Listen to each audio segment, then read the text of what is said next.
플랜으로 플랜하라. 깊은 고찰의 플랜타임입니다.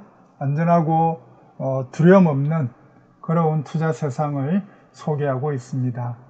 오늘의 이슈는 물가입니다. 물가를 우리가 임금이라고도 하고 임금이라고도 합니다. 킹일 수도 있고 또 우리의 소중한 월급일 수도 있겠습니다. 자, 그럼 한번 살펴볼까요? 최근 약 8개월 동안 물가가 엄청나게 이렇게 전 세계가 내려가고 있습니다. 그렇지만 2년 전에 그죠? 약 40년 동안에 물가가 폭등하면서 특히 선진국들이죠. 선진국들의 물가가 폭등하면서 전 세계 경제는 사실은 코로나 그죠? 코로나 때보다 더 큰 혼란 상태에 있게 되었습니다. 가장 오래된 사건이 있었죠. 바로 미국 장기금리입니다. 그죠? 미국 장기금리 50년 동안의 하락 추세가 2008년경에 마무리 짓고 한 10년 동안 이렇게 박스에 있다가 이제 트리거 되는 그죠?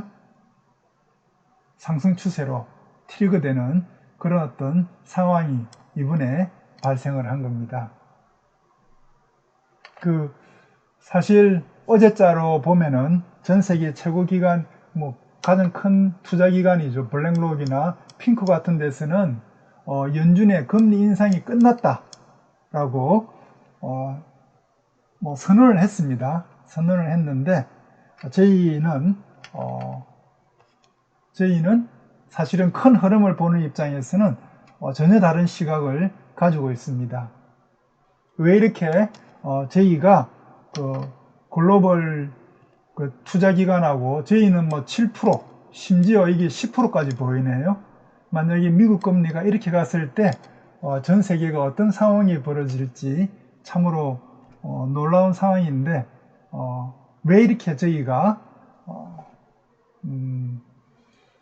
다른 시각을 가지고 있는지 저희 채널에서 지난번 내용을 통해서 충분히 확인하실 수 있습니다. 그리고 최근 물가도 마찬가지죠. 안정되어 보이는 이런 물가가 저희 어떤 30년 투자 경험 그리고 통계에 의하면은 저는 약간 다른 견해를 가지고 있음을 오늘 알려드리도록 하겠습니다. 이 물가입니다. 그죠? 물가인데 지금 보시면은 물건 가격이 물가죠. 이 65년도부터 한국이 물가를 측정한 것 같습니다. 여기에 1입니다. 1인데 지금 얼마입니까? 40이니까 한 몇 년 동안이죠. 60년 동안 40배 정도가 물가가 올랐다고 알 수 있습니다. 그죠? 우리가 2%, 5% 막 그렇게 난리를 피는데 물가 지수는 어마어마하게 올랐습니다. 그죠? 제가 이때가 제가 학생 때였는데 학생 때 우리 짜장면 가격이 500원이었습니다. 지금 한 6,000원 정도 하죠. 그러면 10배 이상 올랐습니다. 10배 정도. 그런데 물가 지수는 어때요? 물가 지수는 약 보니까 10에서 40이니까 4배 정도 올라간 걸로 되어 있어요. 그죠? 그러니까 이 물가 지수가 우리의 실생활과는 약간 괴리가 있다. 그걸 우리가 알게 되죠. 그죠? 그걸 알게 됩니다. 그렇지만 어떤 각 국가별로 이렇게 경제를 서로 비교하거나 아니면 정책을 쓰는 데는 이런 어떤 지표들이 필요하겠습니다. 오늘 우리가 살펴볼 게 전 세계 물가죠. 전 세계 물가 흐름입니다. 전 세계 물가 흐름인데 좀 복잡하죠. 여기 보시면은 요 까만 선이 미국의 정책금리입니다. 그죠? 미국의 정책금리. 이때 보면 정책금리가 한 60년도까지는 정책금리가 별로 높지 않았습니다. 그죠? 지금도 한 10년 동안 사실은 거의 그 제로 금리를 유지하고 있었죠, 미국이. 그러다가 이 당시에 뭐 우리가 아는 그 베트남 전쟁이라든지 아니면 석유 파동이라든지 그런 게 생기면서 엄청나게 물가가, 이게 지금 물가를 의미하는 건데요. 이게 지금 이 보시면은 그 물가 크리스라고 되어 있습니다. 그죠? 물가 크리스. 이 크리스에 대해서는 저희 채널에서 상세히 소개되어 있는데 그걸 참고하시면 되겠고요. 간단하게는 현재 요 물가 크리스를 저희가 만들기 위해서 미국 5대륙 있죠. 그리고 대표한 10개 국가, 예를 들어서 미국, 영국, 독일, 그 다음에 중국, 일본, 한국, 러시아, 뭐 아프리카의 남아프리카 공화국, 뭐 베트남, 인도, 이렇게 5대 대륙의 그 주요 국가들의 물가 추이를 쭉 저희가 크리스화한 겁니다. 크리스화한 건데요. 큰 흐름은 보시면은 우선 지금 크리스가 이 당시죠. 131입니다. 그죠? 131을 넘은 적은 우리 그 현재 물가를 이렇게 지표화한 이래로 한 번도 없는 것 같습니다. 그죠? 한 번도 없습니다. 지금의 물가 상황이 우리가 어떤 상황인지, 얼마나 심각한지 이해가 되시나요? 네. 그리고 요 폭도 흥미롭습니다. 지금 아마 이때, 그리고 이때가 60, 70년도, 그리고 80년도 말, 이때 넓었는데 지금은 이게 언제 끝날지 모릅니다. 그죠? 언제 끝날지 모릅니다. 그래서 지금 상황이 그냥 우리가 단순히 뭐 10년에 한 번씩 도래하는 이런 어떤 물가 급등, 그런 어떤 세계적인 상황인지, 아니면은 우리 사람이 처음 경험하는 그런 어떤 새로운 경제 우리가 말하는 흐름인지, 그거는 좀 더 두고 봐야겠습니다. 그만큼 지금 물가 상황이 아주 전 세계적으로 위험하다는 거죠. 아까 물가가 안정된다, 그렇게 우리가 생각하기에는 아직 이르다는 것을 말씀드리고 싶습니다. 이게 좀 더 자세히 보시면은 이게 이제 85년도 미국이 플라자 합의 전까지의 미국이 아주 어려운 상황이죠. 이 당시에도 이자율이 까만색이 미국의 정책금리인데요. 미국 정책금리, 지금 FRB 금리라고 그러죠. 이 정책금리가 되게 낮았습니다. 이 당시에도 낮은 상태에 있다가 우리가 아는 그런 석유 파동, 베트남 전쟁 이런 게 생기면서 이렇게 물가가 급등하는, 그죠? 물가가 급등하는 그런 상황이 계속 반복됩니다. 그죠? 계속 반복되죠. 반복되면서 처음에 정책금리도 요만큼 올렸다가 나중에는 이만큼 올렸다가 제일 마지막에 81년도에는 우리가 아는 그 21%까지 정책금리를 올리는 그런 어마어마한 사건이 벌어지고, 이때 이후로 현재까지, 그죠? 아주 낮은 금리로, 정책금리로 있게 되다가 네, 이제 다음 페이지 한번 보시면은 이런 상황이죠. 그죠? 네, 아주 높은 금리에 81년도에 올렸다가 이게 2008년도에 제로금리를 만들었다가 최근에 다시 금리를 이렇게 올리고 있고 물가가 이렇게 올라가 있는 상태에 있습니다. 네. 우리가 최근에 또 계속 지금 상황이 골디락스라는 이야기를 하는데, 지난번에 한번 설명을 드렸지만은 진정한 골디락스는 이 당시죠. 이 당시. 그죠? 94년부터 요까지입니다. 요 골딜락스. 그죠? 주가는 폭등하고, 원래 이렇게 주가가 올라가면은 물가도 당연히 올라가죠. 이게 경제 상황이 좋아지기 때문에 물가가 올라가는데, 이 당시에는 놀랍게도 이렇게 주가는 폭등하는데 물가는 전 세계가 그죠? 엄청나게 지금 안정된 상태에 있다는 것을 우리가 이게 진정한 의미의 골딜락스입니다. 그죠? 네. 우리가 골딜락스가 오게 된 이유에 대해서는 지난번에 간단하게 설명을 드렸죠. 바로 요 원인이죠. 중국이 94년도 1월 달에 그죠? 1월 달에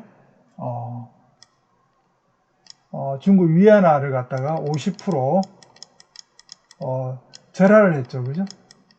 절하를 하면서 아시아의 모든 국가들도 뭐 IMF 겪고, 그리고 아시아 모든 국가들도 역시 환율이 절하되면서 전 세계는 물가가 언제까지요? 한 2000년도까지 전 세계가 골딜락스, 뭐 선진국들만 골딜락스겠죠. 네, 우리 개도국들은 다 IMF를 겪었으니까. 네. 그 이유가 여기에 있다는 것을 우리가 다시 한번 알게 됩니다. 네, 요 상황이죠. 상황입니다. 이제 보시면은 이 당시에 이제 미국 경제가 워낙 좋다 보니까 미국 그 금리도 그죠? 금리도 5% 수준에서 유지하고 있다가 2000년도부터 이 2000년도인데요. 2000년도부터 물가는 그냥 왔다 갔다 하는 것 같아요. 그죠? 전 세계 물가는 왔다 갔다 하는데 2000년대에 우리가 여러 가지 뭐 사건들이 생기죠. 그러면서 미국이 갑자기 금리를 엄청나게 내립니다. 그죠? 내렸다가 이게 잘못된 거 해가지고 다시 금리를 엄청나게 올리죠. 이런 또 바보 같은 행동을 미국 FRB가 하게 됩니다. 그죠? 그러다가 실제로는 이제 우리가 잘 아는 그 금융위기가 이때 발생을 합니다. 그죠? 금융위기가 2007년도에 금융위기가 발생하면서 뭐 여기 보시면은 뭐 금리를 제로까지 그죠? 금리를 제로까지 보내버립니다. 금리를 제로까지 보내는 것으로 끝나지 않았죠. 또 어떤 정책을 펴니까 우리가 아는 양적 완화라는 정책을 펴니다. 그죠? 양적 완화. 이게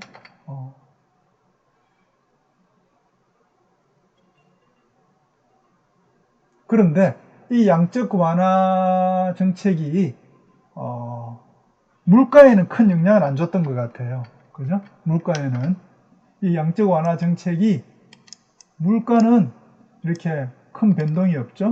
물가는 큰 변동이 없었는데 어디에 변동을 줬습니까? 다른데 사건이 벌어집니다. 바로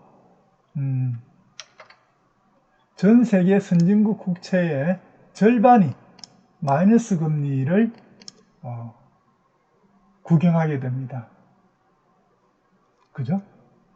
여기 보시면 뭐 스웨덴, 덴마크, 일본, 유로 그 전체 스윗 다 뭐죠? 이자율이 다 마이너스에 들어가게 됩니다. 엄청나게 놀랄 일이죠. 한 번도 우리 인류가 경험해보지 못했던 그런 상황이 이때 벌어집니다. 이유가 뭘까요? 네, 이유는 간단합니다. 그렇죠? 이유는 바로 이 양적 완화입니다. 그죠? 양적 완화. 2008년부터 미국이 금융위기가 되면서 뭐 우리가 아는 미국, 유럽, 일본 모두 돈을 풀기 시작합니다. 그죠? 돈을 엄청나게 풀기 시작합니다. 이 양적 완화라는 게 어떤 의미일까요? 양적 완화, 양적 완화. 네, 양적 완화라는 거는 돈을 국민한테 준다는 거잖아요. 돈을 준다는 겁니다. 금리는 제로를 만들어 놓고, 돈을 주면은, 그죠? 돈을 주기 위해서는 이게 정부가 있고요. 이게 은행이 있으면은 정부는 은행한테 뭘 줄까요? 국채나 또는 뭐 공사채를 주겠죠, 그죠? 공사채. 네, 이런 걸 줍니다. 그리고 중앙은행은 이제 정부에 그 돈을 주겠죠, 그죠? 돈을 줍니다. 돈을. 요 과정에서 만약에 공사채나 국채가 신규 발행이 아니고 기존에, 그죠? 기존의 채권을 중앙은행에 줄 수도 있겠죠. 중앙은행에. 그러면은 계속 중앙은행은 이 공사채나 국채를 매수하게 됩니다. 그죠? 매수. 돈을 주고요. 돈을 주고. 그래서 중앙은행의 이렇게 중앙은행의 자산은 엄청나게 늘어나는 거죠. 중앙은행의 자산은 엄청나게 늘어납니다. 채권을 돈을 주고 샀으니까요. 다른 말로 표현하면은 시중에, 그죠? 시중에 그 채권 또는 국채는 어떻게 될까요? 네, 씨가 마릅니다. 그죠? 씨가 마릅니다. 다 사버리니까요. 다른 말로 표현하면은 이자율이, 그죠? 국채의 이자율이 마이너스로 내려간다는 겁니다. 왜냐니까 그죠? 우리가 그 채권 가격이 비싸다는 것은 이자율 금리가 낮다는 뜻입니다. 그거는 나중에 다시 한번 그 금융 강좌를 통해서 제가 상세히 설명드릴게요. 여하튼 이 채권에 대한 매수가 계속 있으면은 이자율은 떨어집니다. 떨어질 데가 없으면 더 떨어지죠. 더 떨어진다 결국 마이너스까지 가는 그런 상황이 벌어지게 됩니다. 이게 언제부터 발생했나요? 보시면은 이 당시죠, 그죠?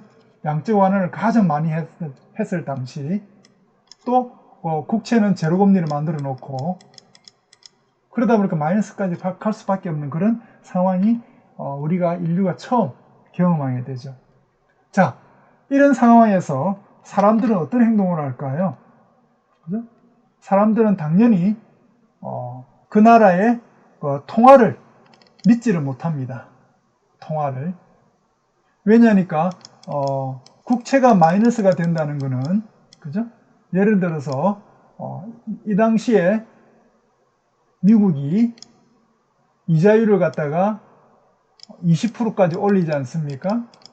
미국이 이자율을 20% 올리니까 미국 달러 가치는 급등합니다. 미국 달러 가치는. 이유가 뭐죠? 네. 왜냐하면 사람들이 미국 국채에 투자하고 싶은데, 그러려면 첫 번째가 뭐죠? 달러로 바꿔야 됩니다. 그죠? 달러로 바꿔야 됩니다. 자기 나라 돈 팔고, 자기 나라 돈을 팔고 달러로 바꿔야 됩니다. 그럼 달러 가치가 어떻게 되겠죠? 달러 가치가 급등하겠죠. 그래서 이자율이 높아지면은 달러 가치가 급등합니다. 반대로 이자율이 낮아지면은 어떻게 되나요? 이자율이 낮아지면은 사람들은 요걸 팔고 이자율이 높은 나라로 가려고 하겠죠. 그러면은 이 달러 가치는 급락합니다. 그죠? 달러 가치는 또 떨어지죠. 이래서 그 나라의 이자율하고 그 나라의 통화는 바로 연결이 됩니다. 네. 그런데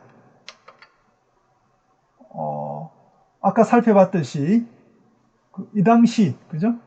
이 당시에 전 세계가 마이너스로 가면서 금값은 어떻게 되나요? 금값은 급등합니다. 그리고 이때 또 미국 달러 가치가 급락할 때 사람들은 미국 달러를 못 믿고 결국은 뭘 찾나요? 금을 찾습니다. 그렇죠? 금은 미국 달러 가치와 이렇게 많이 연결되어 있습니다. 여기도 미국 달러 가치가 떨어지니까 금값이 이렇게 올라가죠. 미국 달러 가치가 떨어질 때 금값은 폭등합니다. 그렇죠? 그런데 이번에는 어때요? 미국 달러 가치는 조금 증가하는데도 금값은 급등한 상태에 있고 지금은 역사상 가장 고점에 있죠. 그 이유가 뭘까요? 네, 지금 바로 전 세계가 금리가 마이너스 상태에 있다는 것. 그리고 미래가 지금 너무나 지금 불확실합니다. 그죠? 너무나 불확실합니다. 따라서 지금 우리가 이 금에 대해서 투자를 계속 우리는 엄청 고려를 해야 됩니다. 과거에는 그 달러 가치가 떨어졌을 때 금값이 올라갔는데 지금은 달러 가치가 올라가도 금값은 올라가는 그런 우리가 경험해 보지 못한 그런 또 상황에 있다는 겁니다. 그만큼 미래는 불확실하죠. 뭐 마찬가지입니다. 또 흥미로운 거죠. 바로 비트코인입니다. 비트코인이 옛날엔 쓰레기였죠. 옛날엔 쓰레기였다가 갑자기 2017년도, 16년도부터 조금씩 가치가 있게 됩니다. 그리고 2017년도 6월 달에는 거의 그 2,000달러까지, 약 3,000달러까지 급등하게 되는, 그러면서 계속 그죠? 비트코인 가격은 급등하는 그 이유가 간단하죠. 그냥 비트코인은 디지털 금입니다. 그죠? 디지털 금입니다. 디지털 금입니다. 최근에 엄청 폭락했는데 과연 현재 지금 우리 실제적인 금은 그냥 사상 꼭지에 있잖아요. 그죠? 가장 꼭지에 있는데 이 비트코인 가격은 지금 급락한 상태에 있습니다. 최근에 조금 올라갔다 하더라도 과연 이 상태에 머물러 있을지 아니면은 우리가 말한 그 현물금처럼 올라갈지 그거는 계속 두고 보시면 알겠습니다. 네, 지금 이제 결론을 말씀을 드리면은 물가 관련 전망 결론은 두 가지입니다. 첫 번째는 우선 우리가 흥미로운 점인데요. 미국이 정책금리를 이렇게 내리는 초기 있지 않습니까? 내리는 초기, 내리기 시작할 때, 고점에서 내리기 시작할 때 글로벌 물가는 올라간다는 겁니다. 글로벌 물가는. 왜 이런 일이 벌어질까요? 네. 정책금리를 올렸다는 것은 물가가 상승하거나 경제가 아주 좋을 때, 그죠? 경제가 아주 좋을 때 이렇게 금리를 올리는 거죠. 금리를 올립니다.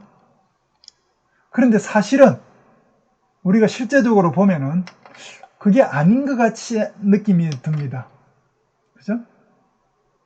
실제로는 이 고점일 때, 그죠? 고점부터 전 세계 물가는 올라가기 시작합니다. 고점부터 여기도 고점에서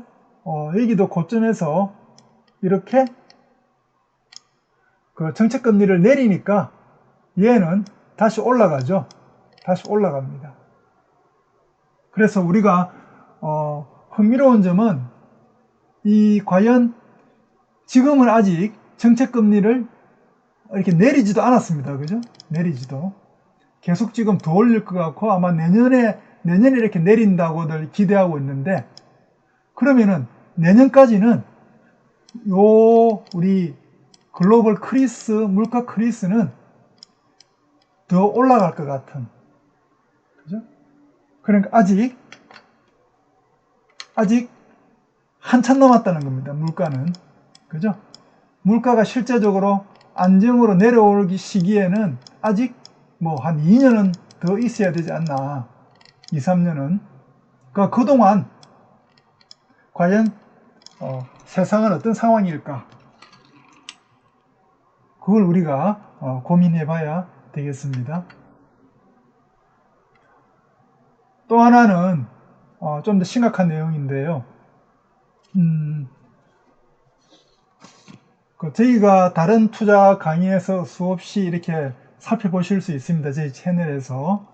우리 사람의 특징 중에 한 가지가 큰 흐름, 이렇게 큰 흐름이 한번 이런 어떤 우리가 말하는 이런 어떤 박스권에 있다가 박스를 돌파하는 그런 큰 흐름이 한 게 나타나면은 그 다음에는 다시 한번 이렇게 내려간다는 점입니다. 다시 한번 내려갔다가 다시 더 크게 올라가는 이런 행위를 우리는 가격 흐름 원칙에서 아니면 사회과학 흐름 원칙에서 우리는 이걸 발견하게 됩니다. 이번에도 사실은 이때보다 사실은 더 심각하다는 거죠. 이때는 사실은 한 6%까지 올랐죠. 그죠? 한 20년 박스에 있다가. 근데 지금은 거의 한 40년 박스에 있다가 9%까지 올랐습니다. 그죠?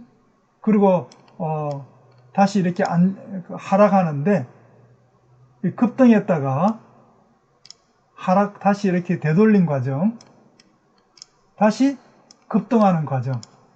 이 급등하는 과정을 저희는 사실은 기대를 하고 있어야 되지 않나. 그렇게 생각이 듭니다. 좀 암울한 전망이지만은